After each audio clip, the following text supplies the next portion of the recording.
नमस्कार दोस्तों। दोस्तों, आज काउंसलिंग करते समय आप लोग एक विशेष ध्यान दीजिएगा कि आप लोग ब्रांच कैसे सेलेक्ट करेंगे। काउंसलिंग करने के दौरान दोस्तों आप लोगों को ब्रांच सिलेक्शन करने में कौन सा कॉलेज में कौन सा ब्रांच बेटर है और कहाँ किस ब्रांच का प्लेसमेंट कौन से कॉलेज में ज़्यादा है और कौन सा ब्रांच आप लेंगे तो गवर्नमेंट सेक्टर में जाएंगे, कौन सा ब्रांच आप लेंगे काउंसलिंग के दौरान तो और उससे पढ़ाई करेंगे तो आप प्राइवेट सेक्टर आईटी सेक्टर या सॉफ्टवेयर इंजीनियर आप बनेंगे या फिर कोर कंपनी में जाना चाहते हैं तो आपको कौन से ब्रांच लेनी चाहिए। काउंसलिंग करते समय इस बातों को आप बहुत ही बारीकी से समझें, उसी के अनुसार आप ब्रांच सेलेक्ट करें जिससे आपको आगे 4 साल जो आप पढ़ेंगे बीटेक उसमें कोई प्रॉब्लम ना हो। तो चलिए दोस्तों, हम आपको एक पेज खुला है काउंसलिंग पेज, तो उस पर बताते हैं कि कैसे आप कॉलेज सेलेक्ट करेंगे। Government college, private college, added college सभी एक एक करके मैं बताता चलूँगा। तो सबसे पहले आइए बताते हैं कि चॉइस फिलिंग कैसे की जाती है और आप ब्रांच सेलेक्ट कैसे करेंगे और कौन सा ब्रांच आपके लिए किस कॉलेज में बेटर होगा। आरईसी गवर्नमेंट कॉलेज जितने हैं, प्राइवेट कॉलेज भी हो गए और यूनिवर्सिटी जो हो गई, तो सभी को देखेंगे इस वीडियो में दोस्तों। तो चलिए, सबसे पहले आपको यहाँ जाना है ऑल इंस्टीट्यूट टाइप वाले में। जी हाँ दोस्तों, इसको आप क्लिक करिए। यहाँ से आपको अगर पहले नंबर गवर्नमेंट काम करते हैं तो गवर्नमेंट के लिए आपको इसको सेलेक्ट करिए। इस तरह से दोस्तों खुल के यहाँ आएगा ओपन होके। तो पहला government and government aided college का, दूसरा गवर्नमेंट सेल्फ फाइनेंस और अदर यूनिवर्सिटी और प्राइवेट यूनिवर्सिटी। तो हमको सिलेक्ट करना है दोस्तों government and government aided college का। अगर आपको यूनिवर्सिटी सेलेक्ट करनी है, जी हाँ दोस्तों, तो आप यहाँ से आके यूनिवर्सिटी भी सेलेक्ट कर सकते हैं। तो चलिए अब हम इसको सेलेक्ट करते हैं और आपको बताते हैं एक एक जानकारी। तो ये सेलेक्ट हो गया इस तरह से। अब देखिए दोस्तों, अब यहाँ जो आपका नीचे ओपन होके आएगा इधर, ये सारा इसमें गवर्नमेंट कॉलेज का नाम आएगा। जितना आप यहाँ से सेलेक्ट करते जाएंगे, अगर आपको इंस्टीट्यूट सेलेक्ट करना है तो आप यहाँ से सेलेक्ट कर सकते हैं कौन सा इंस्टीट्यूट आपका पूरा इसमें नाम लिख दीजिए, या तो फिर ऐसे ही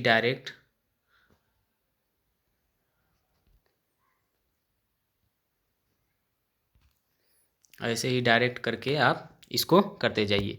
तो दोस्तों यहाँ से आप कॉलेज सेलेक्ट कर सकते हो और चाहो तो, या तो फिर यहाँ से ना सेलेक्ट करके यहाँ से प्रोग्राम सेलेक्ट कर सकते हो। प्रोग्राम में आइए हम एक बार देख लेते हैं कि कौन कौन सा प्रोग्राम होता है। प्रोग्राम मतलब ब्रांचेज़। जी हाँ दोस्तों, जैसे एरोनॉटिकल इंजीनियर हो गया, एरोनॉटिकल सभी ब्रांचेज सभी गवर्नमेंट कॉलेज में आपको नहीं मिलेंगी, कुछ महत्वपूर्ण ब्रांचेज मिलेंगी। तो यहाँ से ना करके हम लोग इस दोनों ऑप्शन को ना सेलेक्ट करके आप यहाँ से बस केवल सेलेक्ट करिए और नीचे इसमें आ जाएगा सभी कॉलेज, और उसको एक एक करके दोस्तों आप लोग देखते चलो और बताते हैं। देखिए अब सबसे पहले नंबर पे क्या आया है, Bundelkhand institute of engineering technology civil branch आ गया। अब जैसे आपको ब्रांच चॉइस करना है तो यहाँ से ब्रांच जो जो आपको पसंद है उसको सिलेक्ट करते जाइए। अब कॉलेज ऐड कैसे करेंगे आप लोग, इसको देख लीजिए इस तरह से। अब मान के चलिए कि सिविल ब्रांच, सबसे पहले हम आपको बताते हैं कंप्यूटर साइंस के बारे में और इंफॉर्मेशन टेक्नोलॉजी और इलेक्ट्रॉनिक्स एंड कम्युनिकेशन इंजीनियरिंग के बारे में। देखिए हमने कुछ कॉलेज इधर सेलेक्ट कर रखा है, जैसे institute of engineering college Lucknow. अब यहाँ दोस्तों क्या है, कंप्यूटर साइंस है। कंप्यूटर साइंस में क्या होता है, अगर आप इस ब्रांच को सेलेक्ट करते हैं दोस्तों तो आपको 4 साल तो पढ़ना ही पड़ता है सभी ब्रांचों को, बट इसमें सॉफ्टवेयर इंजीनियर आप बनने की ज़्यादा से ज़्यादा चांसेस रहते हैं। इस ब्रांच से करने के बाद आईटी सेक्टर में बहुत जल्द जॉब मिल जाता है, आराम से आप 30-35 हज़ार महीना स्टार्टिंग जॉब पा सकते हैं। आपको कोडिंग सीखना होगा, C++ और पाइथन आराम से सीख लीजिए और इसका प्रॉब्लम सॉल्विंग स्किल सीख लीजिए, तो आपकी प्लेसमेंट मैक्सिमम हो ही जाती है इस ब्रांच में। तो computer science engineering branch placement के बतौर आपका गवर्नमेंट कॉलेज है या प्राइवेट कॉलेज हो, सभी जगह बढ़िया है, आपको इसकी प्रायोरिटी अगर जॉब की प्रायोरिटी से देखते हैं तो ज़्यादा बेटर है। हाँ, इसका एक डिसएडवांटेज है कि आप ईसीई ब्रांच, मतलब जैसे कि इसमें आईईएस बनना चाहते हैं तो ये सिलेबस में नहीं है आईईएस। आपको इस ब्रांच को छोड़ के दूसरा पढ़ सकते हैं, लेकिन बीटेक एबिलिटी मांगती है उसमें। उसमें क्या होता है, इलेक्ट्रिकल ब्रांच होता है दोस्तों। उसमें आपका इलेक्ट्रिकल होता है, इलेक्ट्रॉनिक्स होता है, मैकेनिकल होता है और सिविल होता है। जी हाँ दोस्तों, तो इतने ब्रांच से आप 4 ब्रांच से आप ईसी मतलब आईईएस का, इंजीनियरिंग सर्विसेज एग्ज़ाम का प्रिपरेशन कर सकते हैं। कंप्यूटर साइंस उसमें नहीं होता है, तो लेकिन कंप्यूटर साइंस वाले जो लेते हैं ब्रांच, उनका प्रायोरिटी होता है कि वो जॉब अच्छा खासा करें, अच्छा खासा प्लेसमेंट हो, 50-60 हज़ार अच्छा बढ़िया पैकेज लगे, 14 लाख 15 लाख 20 लाख, मिनिमम 6-7 लाख तो हो ही जाता है अगर अच्छे स्टूडेंट हो आप तो इस तरह से computer science job oriented branch government sector में नहीं है, लेकिन प्राइवेट सेक्टर में धुआंधार है। तो आइए अब नेक्स्ट ब्रांच हम आपको बताते हैं, जो कि सभी ब्रांचों से बेटर ब्रांच है, electronics and communication engineering branch. Electronics and communication engineering branch दोस्तों ये इस समय बहुत ट्रेंड में चल रहा है। राजकीय इंजीनियरिंग कॉलेज में भी एक आध जगह है, और लखनऊ में है आपका। अगर आपको इस ब्रांच की विशेषता हम बताते हैं कि ये सॉफ्टवेयर और हार्डवेयर आपको दोनों में चाप दिला सकता है। जी हाँ दोस्तों, आप जैसे इस ब्रांच से अगर कर ले रहे हैं तो सॉफ्टवेयर इंजीनियर भी बन सकते हैं, कोर कंपनी में इलेक्ट्रॉनिक्स कम्युनिकेशन टेलीकम्युनिकेशन में घुस सकते हैं। तो ये एक बहुत ही बेहतरीन ब्रांच है। आप इससे अगर करना चाहते हैं तो आपके लिए ये बहुत बेटर है। इसी को शॉर्टकट में ईसीई कहते हैं। जी हाँ दोस्तों, ये इलेक्ट्रॉनिक्स और इसका सिलेबस लगभग सेम होता है। अगर आपको ये नहीं मिलता है तो आप, हर जगह होता भी नहीं है, ये इलेक्ट्रॉनिक्स और जगह होता है, उसको आप सेलेक्ट कर सकते हैं इसके स्थान पे। तो दोनों का वही काम है। इलेक्ट्रॉनिक्स की दुनिया बहुत ब्रॉड है, अलग अलग आईसी, आपको अलग अलग इंस्ट्रूमेंट डिवाइस, बहुत प्रकार के इसमें जॉब हैं। किसी क्षेत्र में आप घुस सकते हैं, लेकिन इसमें कंपटीशन भी बहुत ज़्यादा है। और जॉब ओरिएंटेड ब्रांच है, सॉफ्टवेयर इंजीनियर मतलब कोडिंग वगैरह आप सीख ले रहे हैं तो आराम से सॉफ्टवेयर में भी जा, आईटी सेक्टर में भी जा सकते हैं। बहुत लोग जाते हैं, प्लेसमेंट भी इसमें अच्छा खासा होता है इस ब्रांच में। तो अब हम चलिए दूसरे ब्रांच को बताते हैं आपको। ये देखिए, computer science and engineering artificial intelligence, ये भी ब्रांच एआई नया ब्रांच आया है। ठीक है ब्रांच, इससे भी आप कंप्यूटर साइंस का ही डिग्री देता है।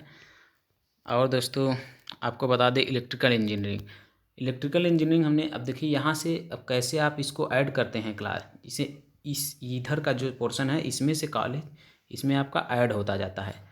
ये कैसे होता है दोस्तों, आप यहाँ से जो ऐड वाला है इस पर क्लिक करेंगे तो यहाँ आके ऐड हो जाएगा। ये इस तरह से इस पर क्लिक करें, इस पर क्लिक करिए तो यहाँ आके ऐड हो जाएंगे ये सारे कॉलेज। तो अब चलिए एक एक ब्रांच के बारे में बताते हैं। सिविल ब्रांच के बारे में बता देते हैं हम आपको। सिविल ब्रांच दोस्तों इस समय बीटेक में गवर्नमेंट पर्पज़ से अगर आप जाना चाहते हैं तो ही बेटर है। प्राइवेट सेक्टर में अगर प्लेसमेंट उतना अच्छा नहीं है, टॉप कॉलेज है तो वहाँ से अगर हो जाता है आपका प्लेसमेंट तो बहुत बढ़िया है, नहीं तो आपको कोडिंग वगैरह सीख के अपना कोर छोड़ना पड़ता है और आईटी सेक्टर में घुसना पड़ता है प्राइवेट जॉब लेने के लिए। अगर इसमें प्लेसमेंट भी होता है तो कंस्ट्रक्शन कंपनियां होती हैं उसी में होता है। अच्छा ब्रांच है, गवर्नमेंट में बहुत जॉब आते हैं इससे। अगर गवर्नमेंट जॉब करना चाहते हैं, आईएएस की प्रिपरेशन करना चाहते हैं तो सिविल ब्रांच आपके लिए बहुत बेटर है। तो इस तरह से सिविल ब्रांच की कहानी हो गई। इसी को आप देखिए, और मैं बता देता हूँ इलेक्ट्रिकल इंजीनियरिंग ध्यान लीजिए। आपके इलेक्ट्रिकल इंजीनियरिंग में दोस्तों इलेक्ट्रॉनिक्स इंजीनियरिंग का ही लगभग सब्जेक्ट होता है, बट इसमें ऊपर ऊपर से आपको पढ़ना पड़ता है, एकदम डीप में नहीं जाके पढ़ना पड़ता है। और ये सरल ब्रांच माना जाता है, हालांकि कम पढ़ना पड़ता है लेकिन एकदम सटीक पढ़ना पड़ता है। इलेक्ट्रिकल इंजीनियरिंग से आप गवर्नमेंट सेक्टर और प्राइवेट सेक्टर दोनों में जा सकते हैं दोस्तों। गवर्नमेंट सेक्टर में ज़्यादा वैकेंसियाँ आती हैं, प्राइवेट सेक्टर में आप इसकी भी बहुत कंपनियां हैं, इसमें आप जॉब कर सकते हैं। अगर कोडिंग कर रहे हैं तो कोडिंग तो सभी ब्रांचों के लिए ज़रूरी होता है। कोडिंग करके आप कहीं भी जा सकते हैं, कहीं भी प्लेसमेंट ले सकते हैं। तो इस तरह से था। आइए अब लास्ट हम आपको बताते हैं मैकेनिकल इंजीनियरिंग की। मैकेनिकल इंजीनियरिंग एक समय था जब लोग मैकेनिकल इंजीनियरिंग से बीटेक करने के लिए एकदम उतावले रहते थे। लोग कहीं भी इंजीनियरिंग कर रहे हैं तो समझिए मैकेनिकल इंजीनियरिंग या तो फिर इलेक्ट्रॉनिक्स से। लेकिन इस समय मैकेनिकल का जो प्लेसमेंट रेशियो है वो डाउन चला गया है, क्योंकि इसमें अच्छी गुणवत्ता पढ़ाई की नहीं मिल पा रही है स्टूडेंट्स को। और इसमें बहुत ही नए नए मशीनें, नई टेक्नोलॉजी हम लोगों को नहीं पढ़ाई जा रही है, इसलिए इसमें प्लेसमेंट इस समय डाउन हो गया है। क्या है, इस सेक्टर में देश विदेश में बहुत एडिशनल ब्रांच आ गए हैं और मैकेनिकल इंजीनियरिंग एक बेसिक ब्रांच बन के रह गया है। इस तरह से इसमें लोग प्लेसमेंट नहीं हो पा रहा है। लेकिन गवर्नमेंट सेक्टर में अगर आप जाना चाहते हैं तो वैकेंसी कम निकलती है, बट निकलती है प्रॉपर। कहीं भी आप जा सकते हैं। मैकेनिकल से आप बीटेक करिए, एमटेक करिए, पीएचडी करिए, यही सब रिसर्च उसर्च में जाना है तो आप करिए। मैकेनिकल भी अच्छा ब्रांच है, लेकिन आईटी सेक्टर ये सब अगर आपको बढ़िया जॉब लेना है, अच्छा खासा प्लेसमेंट लेना है तो मैकेनिकल ज़्यादा बेटर नहीं है। आपको समझ में आ गया होगा लगभग सभी ब्रांचों के बारे में। तो अब चलिए देख लेते हैं कि कैसे कॉलेज सेलेक्ट होता है। ये देखिए, आप यहाँ से चॉइस फिलिंग वाले ऑप्शन में आएंगे और ये सारे पोर्शन आपको नीचे वाले खुल जाएंगे और एक एक यहाँ से कॉलेज सेलेक्ट करते जाइए और यहाँ ऐड करते जाइए। आप दोस्तों अगर कॉलेज रिमूव भी करना चाहते हैं तो आप रिमूव भी कर सकते हैं। यहाँ देखिए रिमूव का ऑप्शन दिया है, अप डाउन का ऑप्शन दिया है दोस्तों। अप डाउन करके आप नंबरिंग चेंज कर सकते हैं। ये नंबरिंग का बहुत विशेष योगदान होता है दोस्तों इसमें, कि अगर पहले राउंड जैसे कि आपको पहले, दूसरे, तीसरे ये वरीयता है कि आप पहले नंबर पे चॉइस रखते हैं कि हमको ये कॉलेज चाहिए, दूसरे नंबर पे चाहिए, तीसरे नंबर पे, तो उसी अच्छा कॉलेज जो है उसको आप ऊपर रखिए, जो नीचे कॉलेज जो थोड़ा डाउन है उसको नीचे रखते जाइए और जो अच्छा है उसको ऊपर रखते जाइए।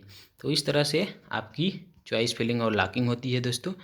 तो हमने ये सारा डिटेल बता दिया है, लगभग ब्रांचों के बारे में भी बता दिया है।